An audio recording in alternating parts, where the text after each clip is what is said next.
How do you feel working together again for another historical series? Were there any changes or anything new you've learned about each other? Ngayong pangalawa na tong historical serye para sa inyo. I think one thing na bagong na-experience ko kay Barbie, yung last scene natin dun sa... I love you yata ako.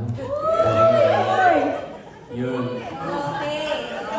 Diba? Parang nagulat ako dun sa acting ni Barbie na parang hindi ko ito na-experience nung Maria Clara, na maging sino ko man, diba? So, yun ang napakagaling kasi ni Barbie Forteza na actress. So ako, marami akong natutunan sa kanya.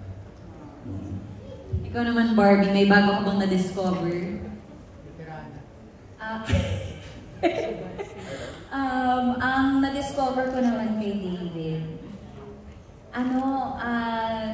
nag-grow na yung passion niya sa acting. Talagang natututunan niya ng mahalin yung craft. At natutuwa ako sa kanya dahil talagang pinag-aaralan niyang mabuti yung kanyang Nihongo. Kasi kahit yung Japanese na language, kahit konti lang, kahit yung pagtatagalog niya kasi, Hapon pa rin, 'di ba? So mahirap talaga yung character niya. Tapos tama nga, ang dami niyang internal conflicts, ganyan. Tapos natutuwa ako sa tuwing magka-excite na kami kasi nakikita ko 'yun. Tapos ang kaibahan naman ni Hiroshi sa ibang naging characters niya, mas reserved kasi si Hiroshi. Kasi ang mga Japanese mas reserved, mas hindi mo alam kung anong nararamdaman nila, ganyan. Oo, sushi-sushi lang. Ano sushi-sushi lang? Hindi! Tama, sushi-sushi lang, correct. So, ibang David Licao po talaga ang mapapanood natin dito, and I'm just very proud of him. Thank you. Ayan, at isang tanong para kay Sanya mula sa Flingeros PH. How will your role be important in this drama series, and how do you think your character will be loved by Filipinos? Siguro gusto sana you will surely love my role here sa Pulang Araw. Kasi I would say na my role here as Teresita is the epitome of courage and survival. Kasi siguro ito yung mas natatawag natin women power sa panahon ngayon na pinakita rin kasi dito ni Teresita kung paano niya nalagpasan at nalabanan yung lahat ng pagsubok noong digmaan. Pinakita niya dito kung paano hindi siya sumuko. Lumaban siya na hindi lang gamit ang sandata, kundi utak at puso. So yun yung matindi para sa karakter ni Teresita na talagang para sa akin, isa yun sa mga katangian ng isang magiting na babae na hindi lang sa panahon noong panahon ng Hapon, panahon ng digmaan, kundi hanggang sa panahon ngayon ng mga makabagong Teresita. Na patuloy na lumalaban, di ba, sa mga pagsubok, sa mga pang-aabuso, sa mga pangmamaliit, sa lahat ng pagsasawalang halaga ng kanilang karapatan. So yun yung pinaglalaban ni Teresita. So sana po mahalin niyo si Teresita. Sigurado ako ang bagong henerasyon ng mga magigiting na babae ay makikita nila ang sarili nila kay Teresita. Ayan. At syempre, may tanong tayo para kay Alden, galing kay Prof. Toff. From your character's perspective, how does the symbolism of Pulang Araw influence your motivations, beliefs, or interactions within the storyline?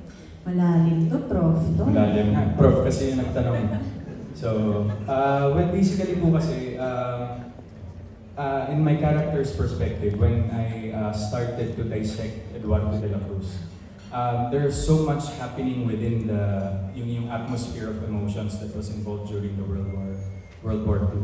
So, we nagsimula yung pagkikwento ng storya ng Pulang Araw na very light lang. Wala talaga eh. Hindi mo alam mo na magkakaibigan ng mga Hapon at ang mga Amerikano at ang mga Pilipino during that time. But yung character development kasi ni Eduardo, parang as the story goes along, all of it came from childhood. Nagsimula nung siya'y bata pa, tinakwil ng kanyang ama, tapos nabuhay siya kasama ang kanyang half-sister at namatay ang kanilang ina.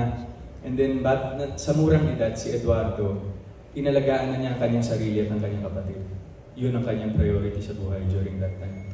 And yung pagkikwento ni Eduardo sa kanyang perspective during that time ng World War II is puro pasakit ang binibigay ng mga dayuhan.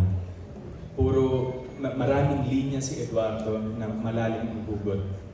Kagaya lamang nung meron ng isang line na nag-stick sa akin na hindi ko makakalimutan. Kakashoot lang natin ito. Sabi ni Eduardo, mabuhay ang Pilipinas na lagi na lamang sinasakop ng mga dayuhan. Kamatayan at kaparusahan ang dapat sa mga hayop na kagaya ninyo. Tapos kausap niyo yung mga Hapon. So I think yung lalim nung despair, nung anger ni Eduardo to all the people who tries to always sakupin ang Pilipinas is, I think, yun ang common sentiments natin as Filipinos. Yun yung lagi nating tanong, bakit ba tayo laging sinasakop? Bakit ba tayo nagpapasakop? And I think, dun ko na-discover na as early as 1940s, we always have that mentality na parang regardless kung maraming sumasakop sa atin, hindi mawawala yung dugo ng pagiging Pilipino sa atin. Na lagi natin ipaglalaban kung ano yung tama para sa ating lahat. And I think that's one of the reasons why I fell in love with the character of Eduardo, kasi he always fights for something na dapat para sa lahat. Hindi lang kung ano yung sabihin ng ibang lahi or mga dayuhan sa atin na dapat natin gawin. Hindi ganun kadaling nag-bend si Eduardo. Nilalaban niya. So, yun, ang lalim lang. Ang lalim lang din talaga ng dynamics. Actually, all of us, all our characters represents a certain person in society.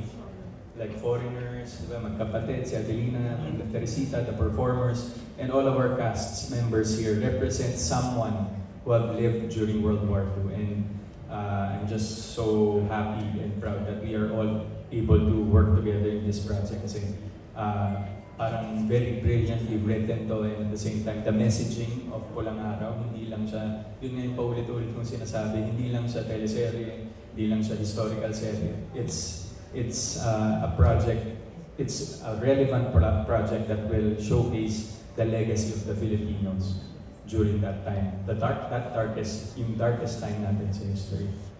Feeling ko kahit ngayong 2024, lahat ng miyembro ng present society natin may makikita sila sa mga karakter na makikilala natin sa Pulang Araw. Okay, ayan.